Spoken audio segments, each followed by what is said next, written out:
சுவாமி வர வழியில் என்னடா பழம் நோண்டின்னு இருக்க? பழம் நோண்டிட்டு இருக்கேண்ணா, குனிஞ்சு சாமி கும்பிட்டு இருக்கேன்ப்பா. டேய், நீ நின்னுண்டு கும்பிட்டாலே குனிஞ்சு கும்புற மாதிரி தான் இருக்கும். அப்புறம் நான் குனிஞ்சு கும்புறது ஓரம் போடா உருண்டை வைத்தா போடா ஓரமா. நான் ஒருத்தனே எல்லா வேலையும் எப்படி மாமி பார்க்க முடியும்? ஒரு டென்ஷன் பண்றானுங்க பெரிய.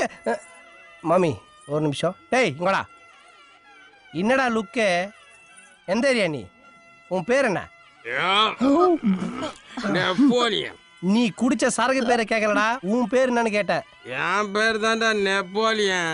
வர வழியில வாந்தி கீந்தி எடுத்து வைக்க போற. சாமி வருது, ஓரமா போடா. சாமி வந்தா ரூட்டை மாத்தி அந்த வாசலா போக சொல்லு. நான் இந்த இடத்த விட்டு நகர மாட்டேன். போடா.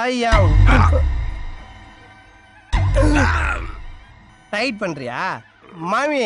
பாடியை டைட் பண்ணி காட்டுறா மாமி. ஏண்டா கிங்காங், நான் ஐயர்லயே ஒரு ரவுடி ஐயர் ஆக்கும். இதெல்லாம் வேற யார்கிட்டயாவது வச்சுக்கோ. டைட் பண்றா. மம்மி படத்துல வர வண்டு மாதிரி இருந்துட்டு கமெண்டோ மாதிரி போஸ் கொடுக்குறான்.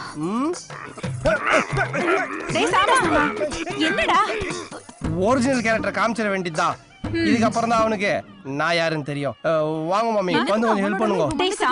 சிவனேன் போயிட்டு இருந்தவனே வேலியில போற ஓனான வேட்டில விட்டுண்ட மாதிரி தேவையில்லாம அவன்கிட்ட எதுக்குற வம்பு வச்சுக்கிற? மாமி, இப்போ ஓனான எங்க விட்டோன்றதா முக்கியம். சாமி வார்த்தையில இவனை ஓரம் தள்ளணும். அட வாங்க மாமி, வந்து தள்ளுங்க.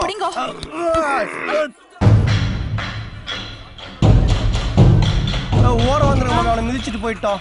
என்ன மீறி சாமி போயிடுதான்னு பாத்துறேன்டா. வரட்டண்டா. சாமி அது தெய்வம் அது. ஒரு ரூட்டை மாத்தி போ சொல்ற. வழி விடுங்க.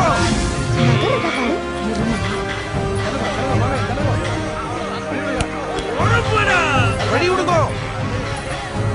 வழி விடுங்க. வழி விடுங்கன்னு சொல்லிட்டு இருக்கேன்.